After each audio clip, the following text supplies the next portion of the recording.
Hello, my name is Ethan Kaiser. I am a scientist and an atheist. And my question is, since the Bible has been scientifically disproven as far as all the claims, the theory of evolution, archaeology, Noah's Ark, Adam and Eve, since we know this didn't happen because of our science nowadays, my question is, how do we have, according to the Bible, how do we have free will if God is this omniscient being that knows everything about us, everything we will do, and he pretty much knows our outcome before we're even created? So he creates us knowing everything we'll do. Since we can't surprise him by our actions, we have no free will. Our choices have been predetermined, and that the act of judgment is completely immoral because he knows what we're going to do. Nothing can surprise him. That's my question. Thank you for the question. And before you go into an auditorium, if you give a sheet of paper and ask us to write 20 possible questions, that'll come. We've never heard a new one in all of these years that go by. They're pretty much the same questions. It's interesting that you began by saying, as an atheist, all of this has been disproved, and so you live with scientific materialism as your worldview. I studied under John Polkinghorne at Cambridge University. You probably know the name. One of the world's leading quantum physicists who came to exactly the opposite conclusion you did, while being the dean at Queen's College, Cambridge, as a quantum physicist, taking the same data you did. So obviously, for a man of his intellectual ability to come to a different conclusion, one would either have to say he's totally stupid to come to that conclusion, or else his empirical basis. Please don't keep shaking your head. Let me finish so that you can come and talk afterwards. So allow us to concentrate what we're saying here. I want to read for you what David Berlinski says about the scientific naturalistic worldview. Do you know who he is? No. One of the world's leading physicists who is an agnostic, borders on atheism, but took issue with Richard Dawkins's book, The God Delusion, and wrote a book called The Devil's Delusion. Here's what he said. Has anyone ever provided proof for God's inexistence? Not even close. Has quantum cosmology explained the emergence of the universe or why it is here? Not even close. Have the sciences explained why our universe seems to be fine-tuned to allow for the existence of life? Not even close. This is Berlinski talking. Are physicists and biologists willing to believe in anything as long as it is not religious thought? Close enough. Has rationalism and moral thought provided us with an understanding of what is good, what is right, and what is moral? Not close enough. Has secularism in the terrible 20th century been a force for good? Not even close to being close. Is there a narrow and oppressive orthodoxy of thought and opinion within the sciences? Close enough.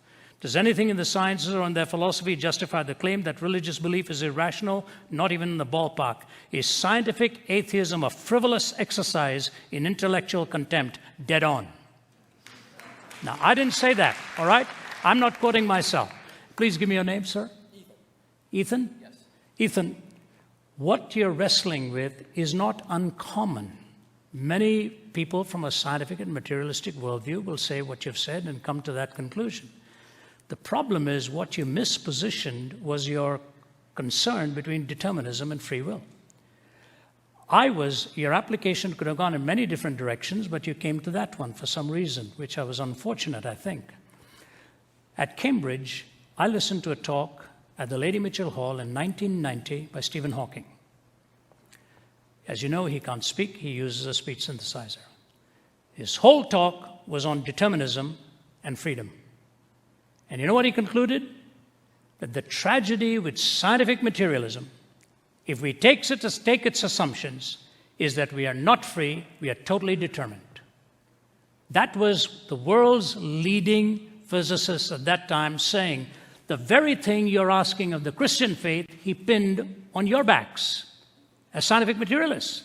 You can go right online and trace it. Lady Mitchell Hall, 1990, somewhere around March, April, May, that time. I was in attendance. And he said, the only escape I have is since I don't know what has been determined, I may as well not be. The whole auditorium moaned and groaned with an escape hatch that he gave for himself after telling us that we were completely determined.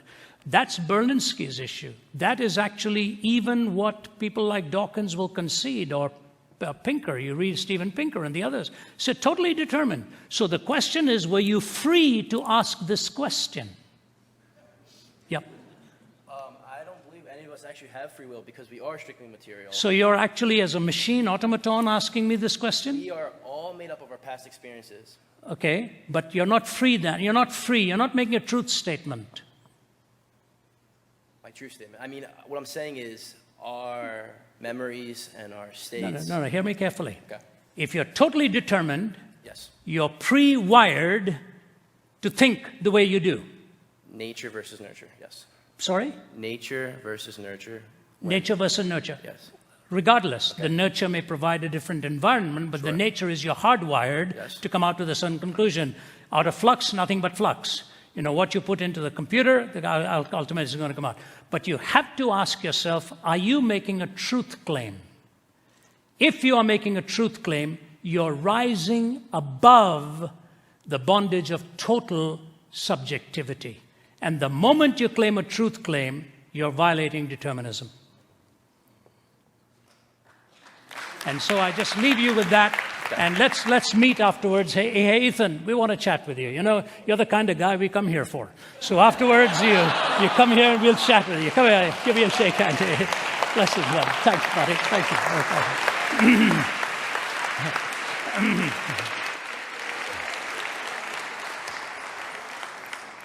You know, I live in a condominium where there's so much of noise that sometimes goes on, and I phoned the property manager and said, you know, when I write, even the sound of anything distracts me. And so she said, play some music. I said, what? You know, so that's why I'm sorry if I checked you on the shaking of the head. If I get distracted, I can't stay on track. You know, so my apologies on that.